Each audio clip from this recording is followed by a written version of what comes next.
Hi everyone, and thank you for joining our Equine Live Q&A. I'm going to now hand it over to our lovely lecturers to answer any of your questions. Hi there, welcome. I'm Rachel Watson. I'm section manager of the equine department, and with me today I've got Molly, one of our instructors. Do you want to say hi, Molly? Hi everyone. So we're really excited. You've obviously had like GCSE results and A-level results, and so we've had quite a few inquiries this week and confirmation that people are coming, and people are getting really excited because it's only a couple of weeks left of the summer, which is all very exciting because you're going to be hopefully coming through our doors very soon, in a very different environment to what we were looking at this time last year. So it'd be really good to see you guys, and I know Molly's been getting the horses ready, haven't you? Yeah, lots of mane pulling and washing going on at the yard, so it's very exciting.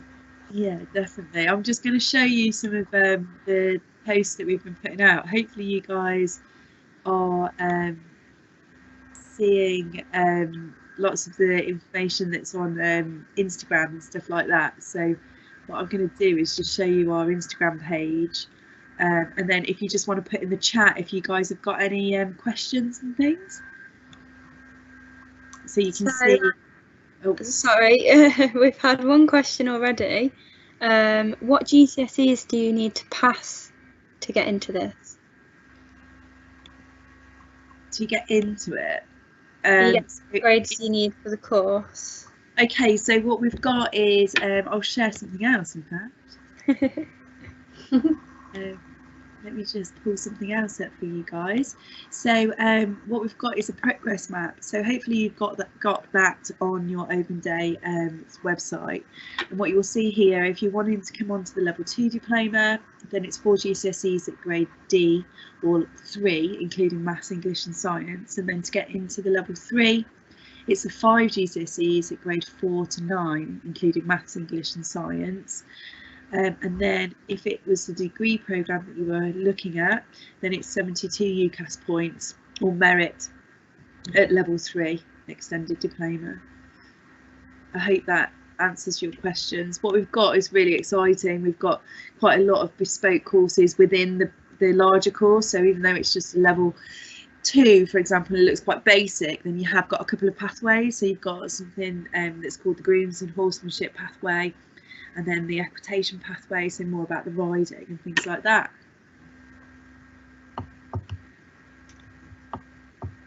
Let's see, we've had some more questions. So are there good work experience links with the course? Yeah, so Molly, you were an ex-student, weren't you? Do you want to talk about work experience? So I completed my level 3 at Brooksville and also my degree. There's lots and lots of links with Brooksville and some amazing work experience opportunities. So just a few of mine, I went to Chine House Veterinary Hospital, which is literally 10-15 minutes drive from Brooksville. That was amazing if you are looking at sort of completing your level 3 to then go on to more vet nursing and that side of things. I also went to a carriage driving yard. So carriage driving was something that I hadn't done before. Again, was really close to Brooksby. I know a lot of my colleagues and lecturers have good links with lots of eventers. And we at Brooksby on campus actually have an aqua treadmill. And we are one of the only establishments in our area that has that piece of equipment. So although we would encourage you to go and get lots of experience externally at different yards, getting some work experience with our aqua treadmill would be really beneficial as well. Yeah, and excuse me, I've got a bit of a throat issue at the moment, but what we do as well, we have a really good work experience coordinator who coordinates all of the opportunities for you guys. So you've not only got the lecturers and the instructors that have got vast experience in our locality. What the work experience coordinator will do, will look at your location and work with you so that you don't have to come somewhere near Brooksby if that's not where you actually live. So like towards Lutterworth or over towards like the Rutland-based Rutland-based community, then there's links everywhere.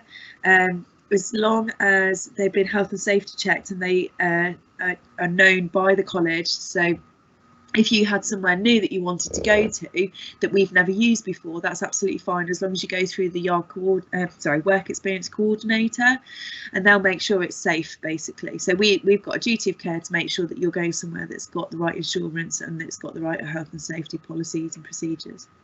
But as long as they have, which I'm sure they have, if you're going there and you want to go there, then you can have some vast experience. We've had people go abroad, and that's a bit more tricky in this environment at the moment. But we also have people going up and down the country as well, obviously limited with COVID. But we have people going to top show jumpers and top eventers, down up to the racing, and also down and across to the racing industries.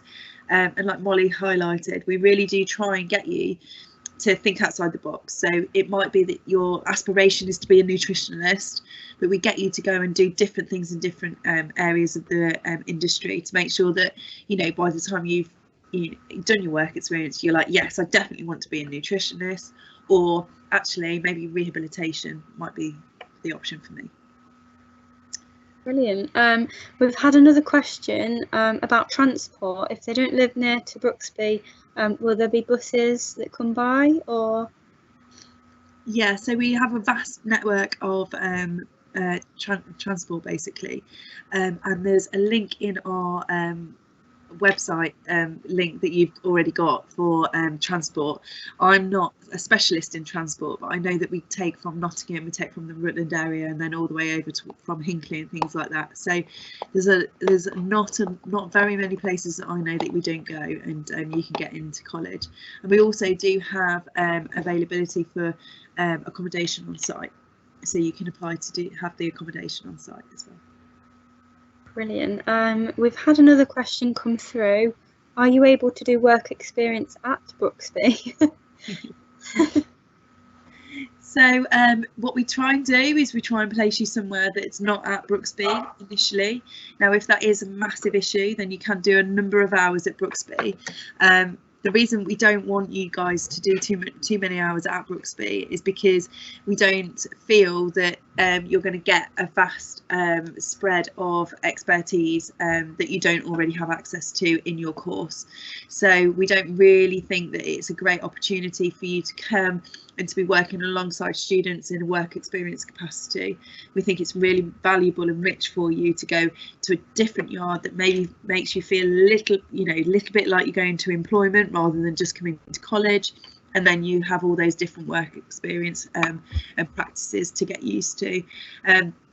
Saying that, in the summer and in the holidays, it's very different at the yard, isn't it, Molly? Do you want to talk a little bit about the work experience that's been going on currently?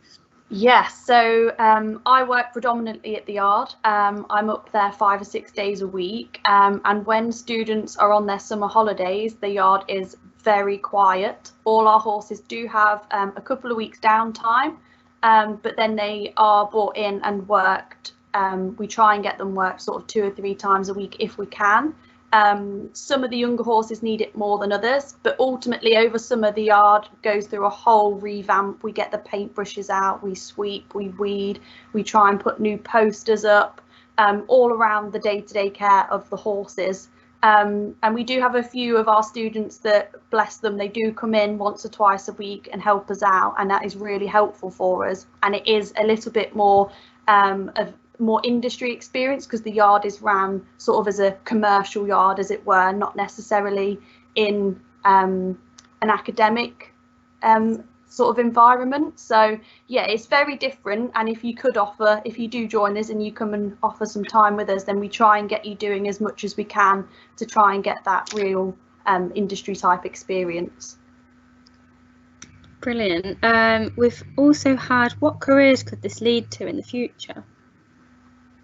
So we have so many different careers that this can go on to. So they can be equine specific careers, so careers in rehabilitation, careers in nutrition.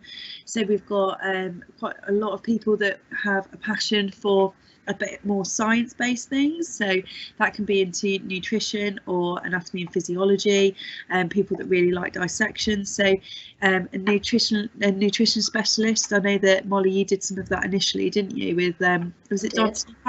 Horrell that you so when I finished studying at Brooksville, I went away to try and get some more experience, and my first full-time job was actually in a hydrotherapy centre for horses. So we had an aqua treadmill, a swimming lane and a cold water spa. Rehab was one of my passions. So that was amazing, and my qualification definitely helped me get my job. And then I also loved nutrition. I still do. And so I worked for Dodson and Horrell for nearly 3 years actually, taking phone calls and advising people on different scenarios on what to feed their horses. And you also got to travel around and speak to different yards and different sort of professional riders and advise them on what to feed their horse. So there's so many different jobs that you can have. That was just the 2 jobs and the areas that I loved. But yeah, there's so many different career opportunities. There's also quite a lot of transferable skills. So some of our students have not maybe had the best experience in education prior to coming to us. So they've probably got really good grades, or maybe not as good as they had hoped, and they come to us and they flourish in a equine background, equine environment. So you're learning about things that you're really passionate about, things that you really love, and you feel that you want to go and do that as a career. And that might be the case. You might come and you might do 2 years with us, and then go off and be a top groom. You know, maybe into fitting in and training. It may be that you're a professional coach, those kind of things. But actually some students realise that, yeah, they've got the qualifications, they've got the transferable skills, so they might want to go into education. Some people go off and become teaching assistants or science teachers. You know, there's quite a lot of science in some of the units that we cover, and that's really quite transferable. Some people have gone off and done law and business. Marketing's a real popular thing at the moment. It's really in demand, about how you can use social media to actually market a product, or events management and things like that. So this course isn't there's no specific routes. You know, you will become this by the end of it. What it does is it gives little snippets of the industry as a whole, to make sure that you can go into whatever area of the labour market that it does. And so when we're designing our curriculum, we're really particular. We make sure that we have contact with international, national and very local employers, so that we are actually servicing a need for our labour market, so that we are actually our curriculum is bespoke for making sure that there are it's serving a need for the jobs that are out there at that current time. So there will be changes with the curriculum as you go through, and especially how businesses are changing because of COVID. We're making sure that all of those transferable skills are hopefully covered in our curriculum plan. Now, with that, we also talk to our students. So our students say what's worked really well, what needs to be tweaked, what do they want out of their programs. So we make sure that it really does service the need of everybody. Brilliant. We've had another question. Is it mainly practical work, and are there exams? So there are, if you're in level 2, then there's no exams. Excuse me. That is all coursework based. So there's coursework, there's practicals, there's written, there's booklets, there's observations, those kind of things. Now in level 2, there are 3 modules that are externally assessed modules, which are exam based. Now with the current climate, they've obviously not been exams, like you guys know. But going forwards, it has been highlighted that they will be exams this coming year.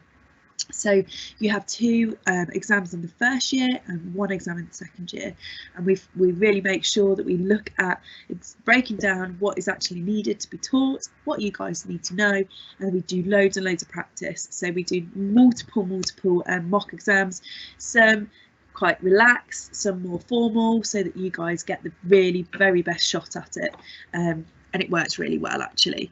It gets you used to the British Horse Society and things, their type of exams. and the pressure that is involved in those. So yeah, it's another way of assessing. It's a way that is new to equine. It's only been brought in the last 3-4 years, but we've been really successful. We've not had anyone fail yet. Brilliant. And do I need my own horse? Molly, do you want to answer this? No, you do not need your own horse. We are very lucky. We have lots of wonderful horses, all very different. Tinker is the newest recruit. He's the smallest. He's a little cob. He's 7 years old.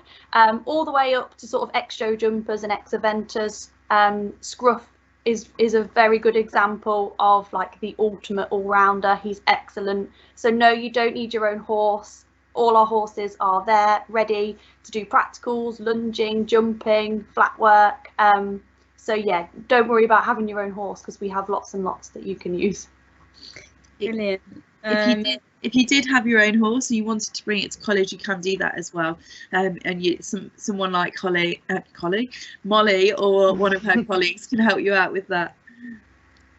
Brilliant. We've also had, what kind of things would you do on the non-riding pathway, or does it change throughout each levels of the courses?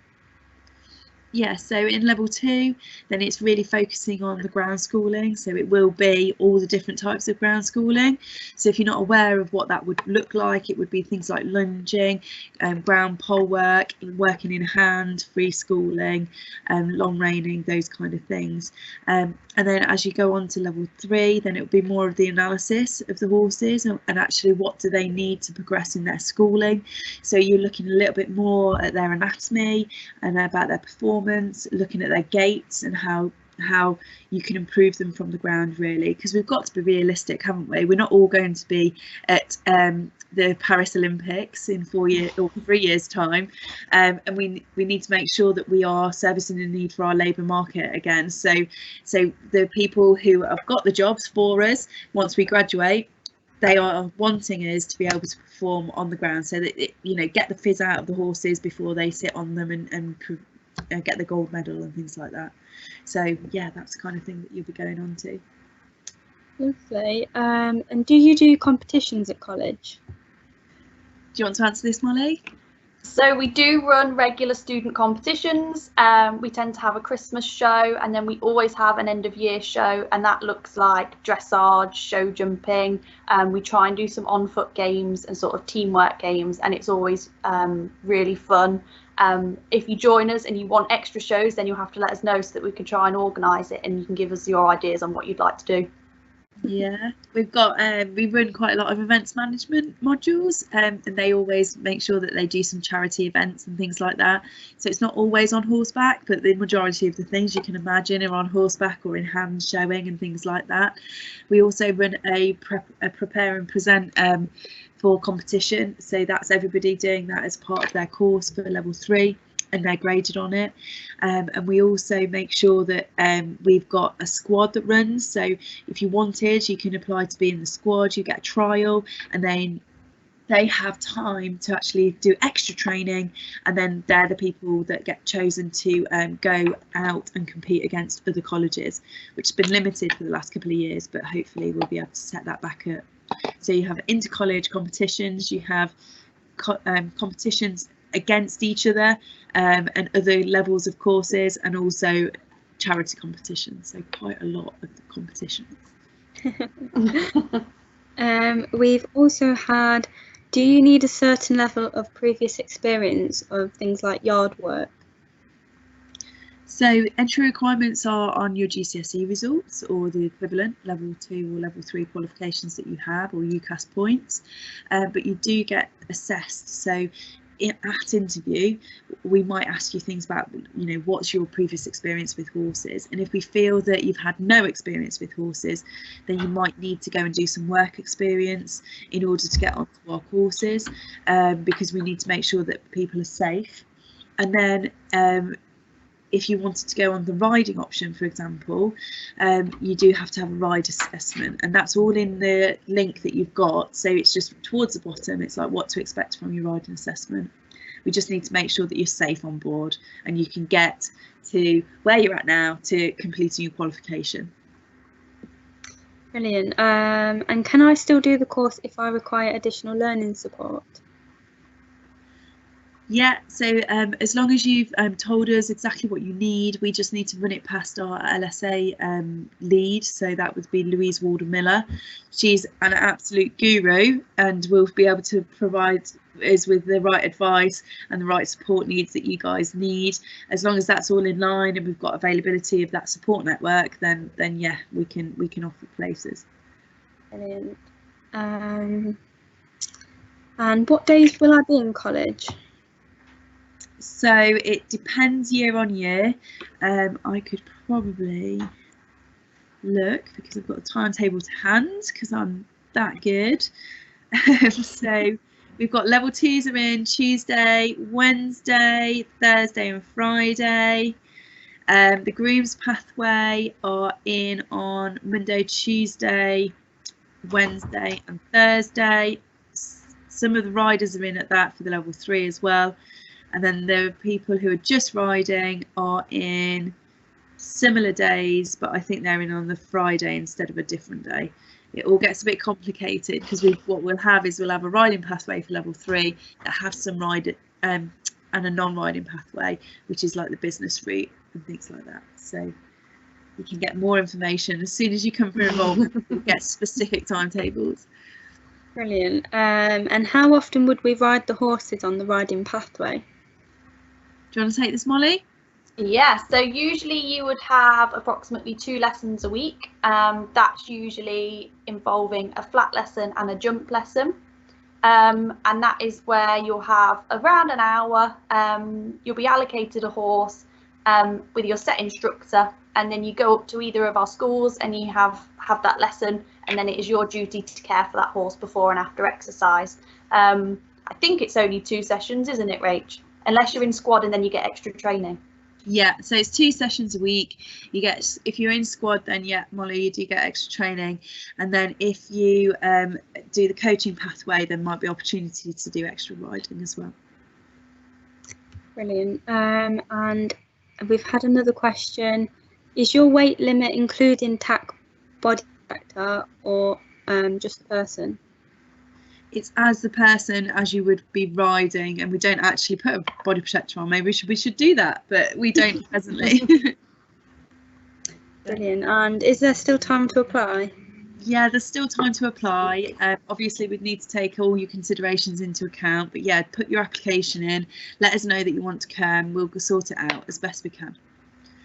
I suppose the other thing that we need to talk about is the British Horse Society. So even in lockdown, we've ran some British Horse Society Challenge Awards so that you don't get disadvantaged when you're with us because of COVID. So normally we'd, offer people to do British Horse Society Stage 1 and Stage 2. They're, internationally renowned qualifications. We want your CV to be jam-packed with loads of stuff so that you're going to be highly employable. So yeah, you'll have the opportunity to do British Horse Society with us as well. Brilliant. Well, I think that is the end of the session. If you have any further questions, please send us an email. The addresses are in the chat box. To make an application or sign up for one of the campus tours, you can visit the website at www.brooksbymelton.ac.uk or www.stevensoncoal.ac.uk. We'd like to thank our lecturers and thank you for everyone for joining our live Q&A today. Enjoy the rest of our virtual open evening and we hope to see you soon. Take care. Bye. Thank you.